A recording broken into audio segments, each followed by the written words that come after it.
ব্রিগেডে আগত কর্মীদের জন্য খাবারের ব্যবস্থা হাওড়ায়। রাত পোহালেই ব্রিগেড মেগা ইভেন্ট। কোচবিহার থেকে শুরু হওয়া ডিওয়াইএফআই এর ইনসাফ যাত্রা আগামীকাল এসে পৌঁছাবে কলকাতার ব্রিগেড ময়দানে। সেখানেই হবে মহাসমাবেশ। সেই সমাবেশে যোগ দিতে ইতিমধ্যেই দক্ষিণবঙ্গের বিভিন্ন জেলা থেকে বাম কর্মী সমর্থকরা আসতে শুরু করেছে শহরে। শনিবার রাতে যারা হাওড়ায় এসে পৌঁছবেন তাদের জন্য আহারে ব্যবস্থা করা হচ্ছে হাওড়া জেলা ডিওয়াইএফআই এর পক্ষ থেকে। শিবপুর শ্রমজীবী ক্যান্টিনে সেই খাবার রান্না করে প্যাকেটে ভরার কাজ জোর কদমে চলছে সেখানে। সেই খাবার তুলে দেওয়া হবে রাতে আগত বামকর্মী সমর্থকদের হাতে। মেনুতে রয়েছে খিচুড়ি, তরকারি, চাটনি ও পাঁপড়। প্রায় 5 থেকে 6 হাজার মানুষের জন্য এই ব্যবস্থা করা হয়েছে বলেই জানিয়েছেন হাওড়া ডিওয়াইএফআই এর জেলা সম্পাদক সরোজ দাস।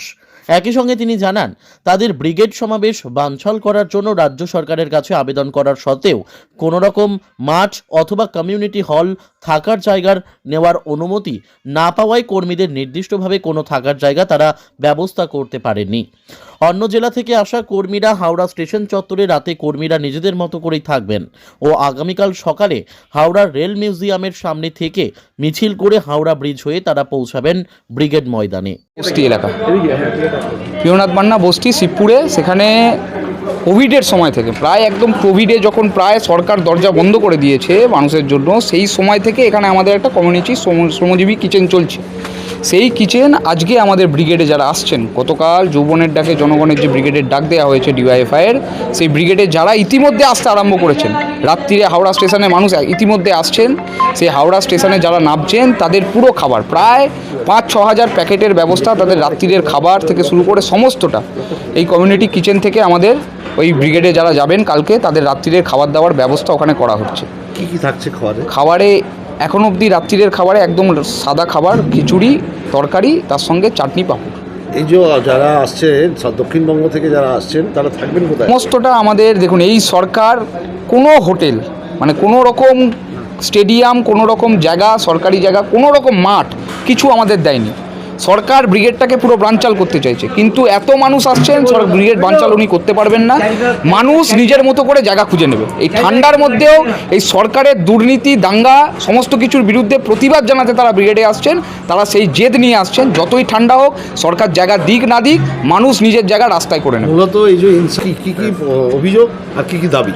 দেখুন, অভিযোগ একটাই, সাধারণ মানুষ দেখতে পাচ্ছেন অভিযোগ কী আছে। রাস্তার দুধারে যখন 50-51 দিন ধরে ইনসাফ যাত্রা হেঁটেছে, রাস্তার দুধারে সারা রাজ্যের মানুষ তাদের এই বঞ্চনা, তৃণমূলের চুরি, দুর্নীতি, সাধারণ মানুষের চাকরি, সমস্ত বিষয়কে একত্রিত করে এই প্রতিবাদ, সঙ্গে বিজেপি, তৃণমূলের সাথে সাথে বিজেপি রাজ্য এবং দেশের বুকে যেভাবে সাম্প্রদায়িক ভাগাভাগি করতে চাইছে তার প্রতিবাদে মানুষ এগিয়ে আসছে। সমস্ত অন্যায় অবিচারের ইনসাফ চাইতেই মানুষের কালকে ব্রিগেড সমাবেশ। দাবি বললাম, মানুষের মুক্ত বাংলার দাবি, এই দাবি জনগণের যা দাবি তাই ব্রিগেডের দাবি। হাওড়া থেকে যে মিছিল হবে কি মনে করছেন? এখনও যারা আসছেন, এখনও বিভিন্ন ট্রেন আসছেন, সকালবেলা যা ট্রেন আসবে, আমাদের কাছে যা খবর, গতকাল আমি আপনাকে আনুমানিক বলতে পারি, এর ফিগার কত ছাপিয়ে যাবে আমি নিজেও আন্দাজ করতে পারছি না, যা উৎসাহ, যা উদ্দীপনা আমি দেখতে পাচ্ছি। কিন্তু আমাদের বিশ্বাস কালকে হাওড়া স্টেশনের ওপর দিয়ে, মানে ব্রিজের ওপর দিয়ে প্রায় এই মিছিলটা মানে হাওড়ার মিছিলটা, এটা প্রায় 15-16 হাজারের ওপর যাবে বলে আমাদের বিশ্বাস। এর বেশি হবে তো কম না। একদম হাওড়ায় যারা নামছেন তাদের রাত্রিরের খাবার থেকে শুরু করে সবটাই এখানে অ্যারেঞ্জ করছেন আমাদের প্রিয়নাথ মান্না বস্তি কমিউনিটি কিচেন, তাদের এখানে। আচ্ছা, এবারে এখন রাত্রে তাহলে থাকবে কোথায়? বললাম, আবার আপনাদের বললাম, মানুষ যে জেদ নিয়ে আসছে, মানুষ নিজের মতো করে ব্যবস্থা করে নেবে। সরকার থাকতে না দিলেও মানুষ নিজের মতো করে হাওড়া স্টেশনে নিজের মতো করে জায়গা খুলে নেবে, কাউকে কোনোভাবে আটকানো যাবে না। ব্রিগেড ওই কদিন আগে গীতাপাঠের ব্রিগেড দেখেছেন, তার আগে একটি রাজনৈতিক দলের ব্রিগেড দেখেছেন। আমরা আশা করছি ওই ব্রিগেড কিছুই ছিল না।